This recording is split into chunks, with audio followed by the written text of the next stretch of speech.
The nation wants to know first, why are you here? You haven't been speaking for the last 3 or 4 years. It's only now that you've given out your perspective. What has made you come out and face the cameras today, Hrithik? Well, first of all, I just want to say that I am not a victim, as you just said. I know it's a word that went with that sentence, but I don't consider myself a victim. I don't think anything that can happen in my life will make me think that way about myself. Just wanted to clear that up first. A subject of stalking, perhaps, rather than a victim of stalking? I know, and I've always known, that whatever I say can and will be used against me, maybe because of who I am, I don't know. And I have to be honest that I am very, very uncomfortable right now. I am not a person who likes to confront. I'm not a confrontational person. I've never had a single fight in my life, neither with a man or with a girl. Even in my divorce, there was no fight.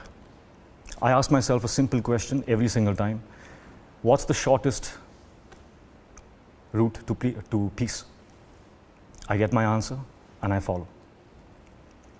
I also know that there is absolutely no grace in what I'm doing right now.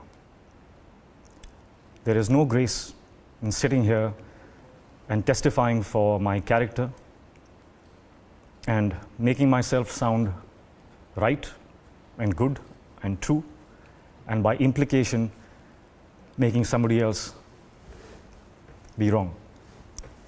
I don't think that's graceful. I was also very, very afraid. I have been afraid. I've been afraid that my words would be misconstrued. If I come across as strong, they might term me as aggressive. If I might show some emotion, they might term me as weak. If I may sound vulnerable, they'll say, oh, maybe he's looking for sympathy. The list goes on. It has been very confusing. It's been a dilemma in my head. But, you know, if I'm walking down the street and a person abuses me, the dignified, stronger thing to do is to keep walking. He doesn't affect my life. But if that person starts hurtling stones into my home and affects the well-being of me and my family, then that silence is no longer strength. That silence then becomes weakness. And it's been 4 years. I think I've had enough.